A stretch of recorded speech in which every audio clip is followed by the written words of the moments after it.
ID, the Future, a podcast about evolution and intelligent design. Why is the cosmos intellectually accessible to us? Hello and welcome to ID the Future. I'm your host, Andrew McDiarmid. Today I'm continuing my discussion with Dr. Melissa Cain Travis about her recent book, Thinking God's Thoughts, Johannes Kepler and the Miracle of Cosmic Comprehensibility. Dr. Travis serves as affiliate faculty at Colorado Christian University's Lee Strobel Center for Evangelism and Applied Apologetics, where she teaches courses in the history and philosophy of science. She earned a PhD in humanities with a philosophy concentration from Faulkner University's Great Books program. A fellow at the Discovery Institute's Center for Science and Culture, she currently serves as an instructor at discoveryu.org, discoveryu.org, where she offers adult education courses on science and Christianity.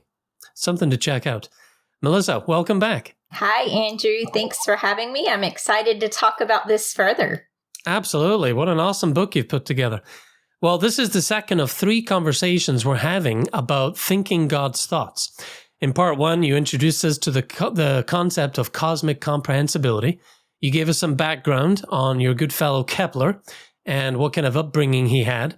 And you also gave us a glimpse of the pedigree of Kepler's ideas, something I think makes your book really rich and robust. You trace the intellectual arguments about design and intelligibility in the universe all the way from the ancient Greek philosophers like Pythagoras and Plato through the early Christian theologians and thinkers of the Middle Ages, all the way to Nicholas Copernicus in the 16th century, who came, as I understand it, right before Kepler. So that journey was very interesting, very helpful, and you shared some of that in part 1. Perhaps we could start today with a quick review of what you mean by the term cosmic comprehensibility and how it fits into Kepler's thinking. By cosmic comprehensibility, I simply mean all of the different things that have to interplay in order for the universe to be intelligible to mankind. We have to have a specific kind of rationality. The universe has to be structured in a way that our minds are fit to grasp that structure. And so there are all these different things that have to come together in order to even make the scientific enterprise possible. Okay. So you spend 4 chapters, as I said, tracing the intellectual threads that inspired Kepler, and then we get to Kepler himself and his work. First, how did Kepler's university years form his thinking in natural philosophy? Well, when Kepler arrived at the University of Tübingen, he had already received a thoroughly classical education. So that included things like fluency in both Latin and Greek and interaction with a wide range of the Greek classics. And that actually prepared him quite well for the curriculum at the university because that curriculum had been heavily influenced by the German church reformer Philip Melanchthon. So all 7 of the classical liberal arts were included, but Melanchthon highly prized this idea of God's book of nature. So mathematics and astronomy were regarded as integral parts of even theological training at the university. In our previous episode, I mentioned the Pythagorean Platonic tradition. And I will say Melanchthon definitely had his toes in that stream of philosophy. For example, he strongly believed that nature is fundamentally mathematical, and thus it reflects a higher divine rationality. And he believed that because we are made in the image of God, our rationality is resonant with the mathematical structure of nature. So although Kepler goes off to the University of Tübingen to study Christian theology, he had to spend his first 2 years hearing lectures by the Faculty of Arts, and that included mathematics, astronomy, and physics. And he continued this immersion in the classical liberal arts, which Melanchthon had seen as secondary, but also as crucial to the study of theology. So all of that to say, while he was at university, Kepler's thinking was really profoundly influenced by ideas related to things like the mathematical rationality of nature, the nature of the mind of God, and the mind of man. And as a fun little side note about Kepler's University at Tübingen, Discovery Institute's senior fellow, Günter Beckley, actually did his PhD there. So that's a fun little intersection. Yeah, so Kepler famously said he was setting out to be a theologian, but things changed sort of abruptly when he almost finished his studies. And as you say, he sat under and got a different sort of atmosphere than he anticipated, perhaps. What happened that led him to this career in astronomy? Well, it was certainly a fascinating turn of events. Kepler did love mathematics and astronomy early on, and at university, he even participated in student debates about the mathematical merits of Copernican heliocentrism. But his fascination with cosmology still didn't persuade him away from this goal of becoming a professional theologian. However, while he was at the university, he did realize that he didn't entirely agree with something called the Formula of Concord. That was the statement of faith that all Lutheran clergymen were required to formally affirm upon their ordination into the church. And that presented a big obstacle for Kepler. Even though he wasn't outspoken about his theological disagreement, he was a man of integrity, and he knew that this was going to be a problem for him, and he would not be able to formally affirm some of the tenets of that formula. So the other problem with that was you had to be a clergyman in the Lutheran Church to even have a future in academia. So he was kind of in a catch-22. He couldn't become a clergyman, but he also couldn't become an academic. So what in the world was he going to do? And then out of the blue, before he had even finished the last phase of his studies, he received an offer for a mathematics teaching post, and it was in Graz, Austria, at a Protestant institution. And it was basically an elite upper school for the sons of wealthy aristocrats. And so once he takes up this position in Graz, he finds himself teaching a variety of subjects, mathematics, of course, but also astronomy, rhetoric, ethics, even the works of the great poet Virgil. And by the way, Kepler loved poetry, and over his years of lower and higher education, he composed quite a lot of poetry of his own. I have not been able to find any that was translated into English, unfortunately. So if there are any PhD students or aspiring PhD students out there who are interested in translation work, that would be a really wonderful gift to the world to translate Kepler's poetry. Wow. But all of that to say, Kepler was very much a polymath. And during his independent research, which he conducted in between teaching classes, he really became more and more obsessed with questions related to the mathematics of the cosmos. As he taught things like geometry and astronomy to his students, he became captivated with certain questions related to things like the structure of the universe, the reason for the number of planets or the observable planets of the time, the distances between the orbits of those planets, why their speeds vary depending on their proximity to the sun at any given time.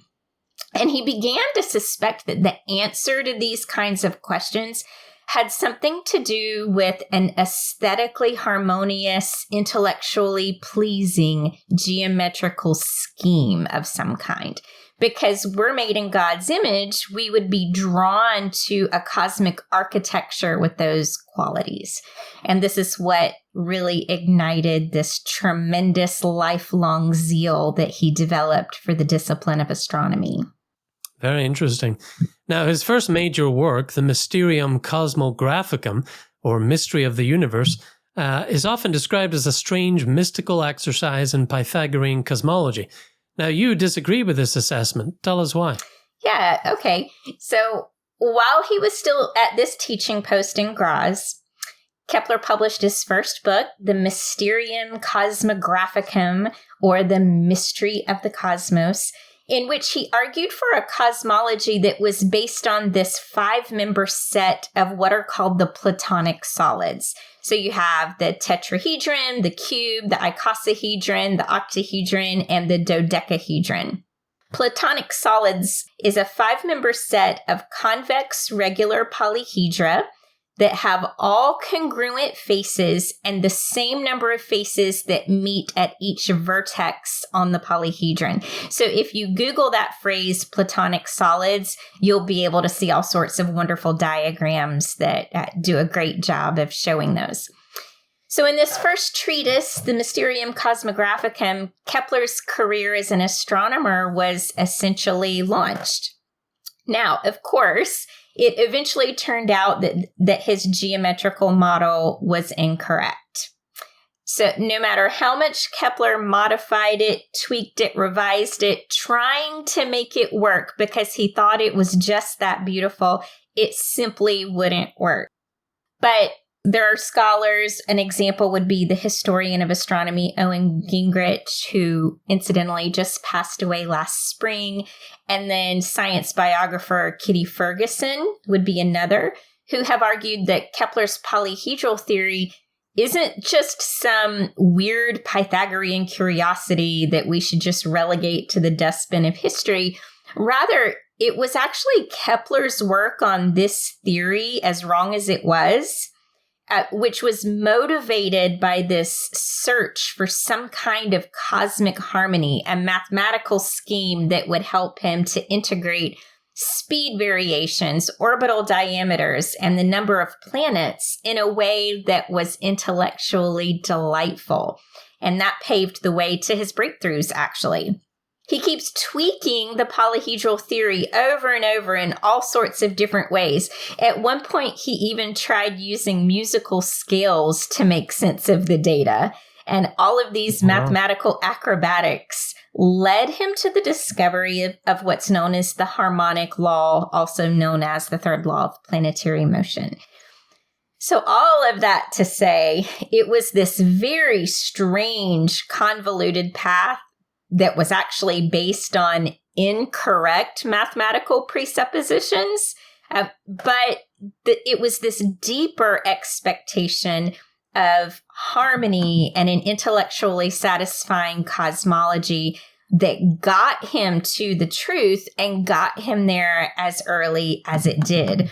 The really amazing thing about Kepler's discoveries is that he made them without some crucial things. Number one, without the underpinnings of modern mathematical tools or even anything like an established scientific method. It was really his philosophy, colored by his natural theology, this great expectation of cosmic harmony that got him there, that paved the way to these wonderful discoveries. Wow. It is so interesting to look at someone's landscape of thought, but, the trial, the error, the mistakes, the advancements, to see how they finally get to what they're most remembered for, their crowning achievements. Well, the next phase of Kepler's career started with an invitation to Prague, where he would become the assistant to the imperial mathematician Tycho Brahe. Who was Brahe? Can you just tell us a little bit about him? And what was his role in what we now call the scientific revolution? Oh my goodness. Tycho Brahe, he's such an interesting character, and he deserves more attention among students of the history of science or students of astronomy for sure. There are all sorts of crazy stories to tell about him. So for example, he lost his nose in a duel over a mathematical dispute, and so he had to wear a brass fake nose for the rest of his life. So if you Google Tycho Brahe, in most of the pictures that come up, you'll see a strange little outline around the bridge of his nose, and that's what is being represented there. And then there's the fact that he had a pet elk that died at a drinking party. So what happens, the story goes, Brahe was busy with some mathematical calculations. He didn't want to go to this drinking party, so he sends his pet elk And once the elk arrives, his friends decide it would be great fun to get the elk drunk. And so they do. And the poor thing falls down a flight of stairs and dies. I mean, you cannot make this stuff up. So, as I said, very colorful character. But anyway, the massive contribution that Brahe really made to astronomy was an enormous accumulation of very precise astronomical measurements and all sorts of records. And it was this big collection of data that he guarded very, very closely. He was very jealous of his data.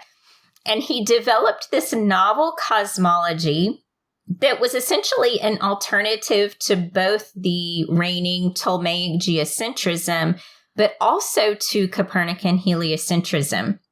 It kept the Earth stationary at the center of the universe, but it placed all the other planets in revolution around the sun, and then in turn, the sun revolved around the Earth and took all those other planets with it. And there's a wonderful animation on YouTube if our listeners want to look that up, because it shows you how it would operate in theory. So while Brahe's the imperial mathematician at Prague, he invites Kepler to come and serve as his assistant. And that was a huge saving grace for Kepler, because the Archduke had banished him from Graz, where he was teaching mathematics, for refusing to convert to Roman Catholicism. And so he goes to Prague to become Brahe's assistant, much to his own relief. It looks like he's finally going to have some stability and financial security. But then only 10 months after Kepler arrives in Prague, Brahe dies very suddenly. And he leaves behind all of his precious data that he had never given Kepler full and free access to during those 10 months.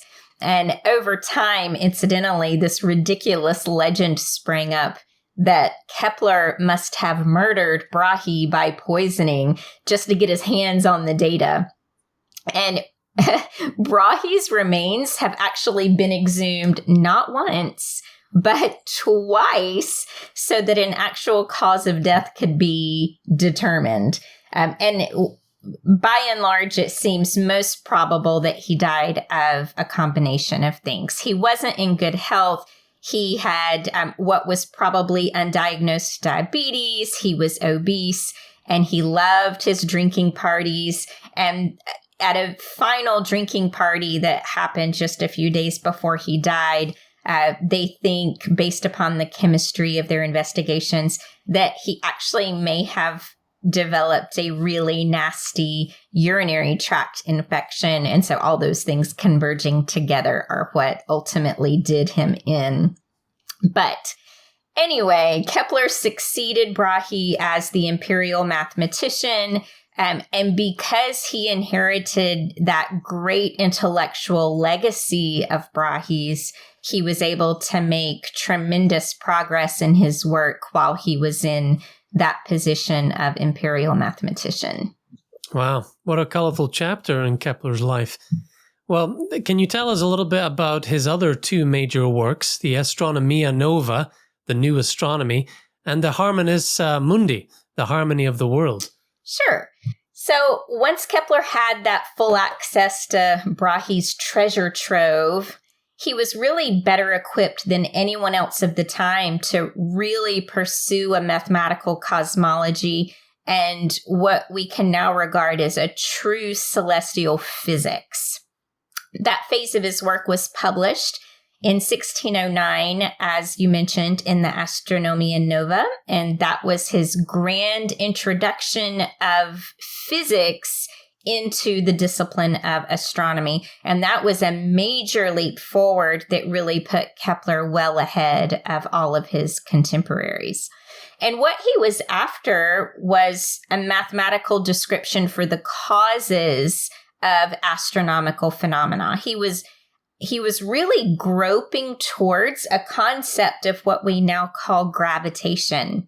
He described this mysterious force as a magnetism emanating from the sun that was responsible for the faster movement of the planets when they were closer to it and the slower movement when they moved further away from the sun. So the Astronomian Nova, it contains the first two of Kepler's famous planetary laws. The first law says that the planets orbit the sun in an ellipse rather than a perfect circle, with the sun at one focus. And the second law says that a planet sweeps out an equal area of the ellipse in an equal amount of time. So to illustrate that a little bit, think about having a string that joins a planet to the sun, and the pie-shaped section that it would sweep out over a period of time as it's orbiting. What Kepler discovered was that these pie slices are equal in area when the time periods are equal. So no matter where the planet is in its orbit around the sun, if you mark out an equal amount of time in each spot, then the area of that pie slice is going to be equivalent. And so what's really mathematically interesting about this is related to something I mentioned earlier, that a planet speeds up when it comes closer to the sun and it slows down when it's further away. So it's really interesting that you get this equal area and equal time law. And then later on, we have Kepler's Harmonices Mundi, or the harmony of the world. And Kepler really considered that his magnum opus. It was published about 10 years after the Astronomian Nova in 1619. And this is where he introduced his third law, or his harmonic law of planetary motion that I mentioned earlier.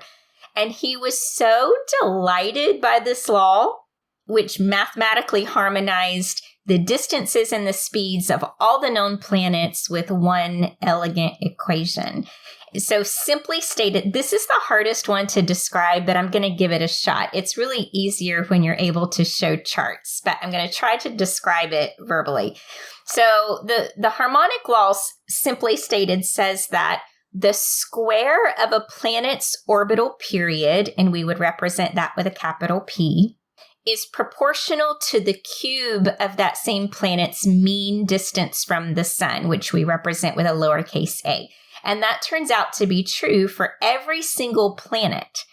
And moreover, when Earth years are used as the units for the planet's period, and astronomical units, which is the Earth's distance from the sun, that would be 1 AU. You take those numbers in those units, you divide your capital P squared by your lowercase a cubed, you always get the result of 1.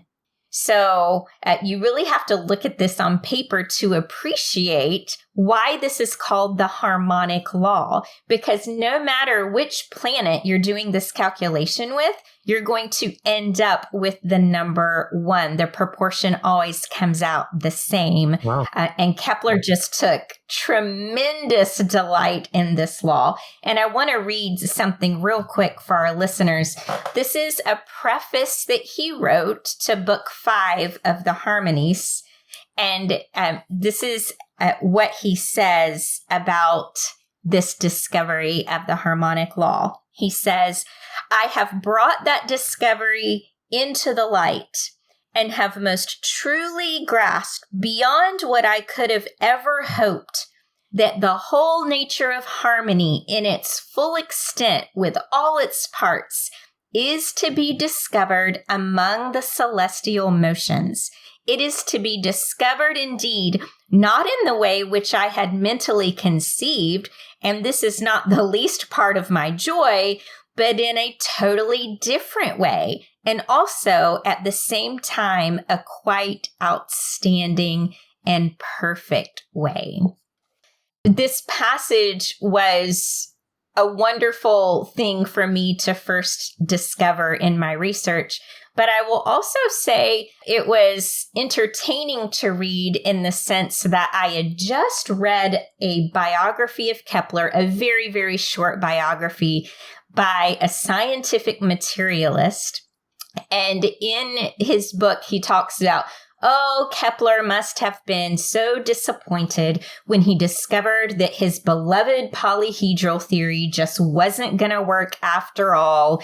And this particular writer used this as a way to really indirectly critique Kepler's philosophical and theological ideas about harmony in the mind of God.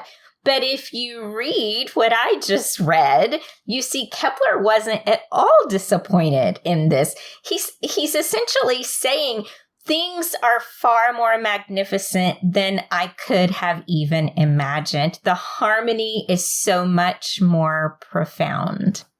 Yeah, so he's admitting that he's not quite gotten to it, but it's bigger than he imagined. And I did notice as I was reading some of the history you present that music and harmony have been linked to science and mathematics and design arguments since the ancient Greeks. In chapter 7 of your book, you discuss the importance of Kepler's concept of harmony, and it's quite interesting. Did he do anything further with harmonics, or did he leave that aside and move on?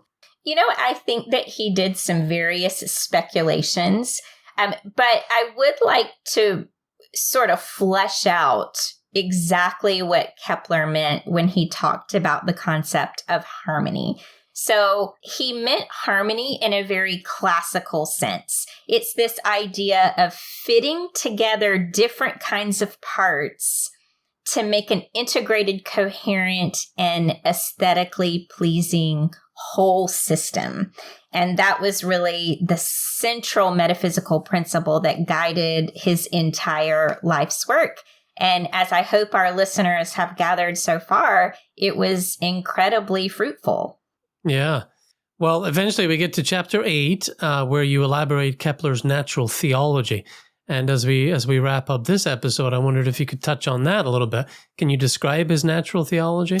Yeah, so this is truly central to my entire thesis in thinking God's thoughts. And there are 3 words that really sum up Kepler's natural theology: archetype, copy, and image. Archetype refers to the immaterial rational plan for the cosmos that has existed from all eternity in the mind of God. Copy is the material manifestation of that archetype, the universe itself. An image refers to the image of God in mankind. And if you take those 3 together, you have what I call a tripartite harmony of archetype, copy, and image that explains this wonderful resonance between the human intellectual faculties and the rationality of the material creation. And that's what Kepler meant when he said, and I'm going to give you a quote here, "To God there are, in the whole material world, material laws, figures, and relations of special excellency and the most appropriate order. Those laws are within the grasp of the human mind. God wanted us to recognize them by creating us after his own image so that we could share in his own thoughts." That's the most famous and most often paraphrased statement made by Kepler. So again, his belief in the harmony of the world was indispensable to his major discoveries. Essentially, he just had this expectation that there would be an aesthetically pleasing mathematical scheme behind the world, because he believed that our aesthetic sensibilities are actually analogous to the Creator's.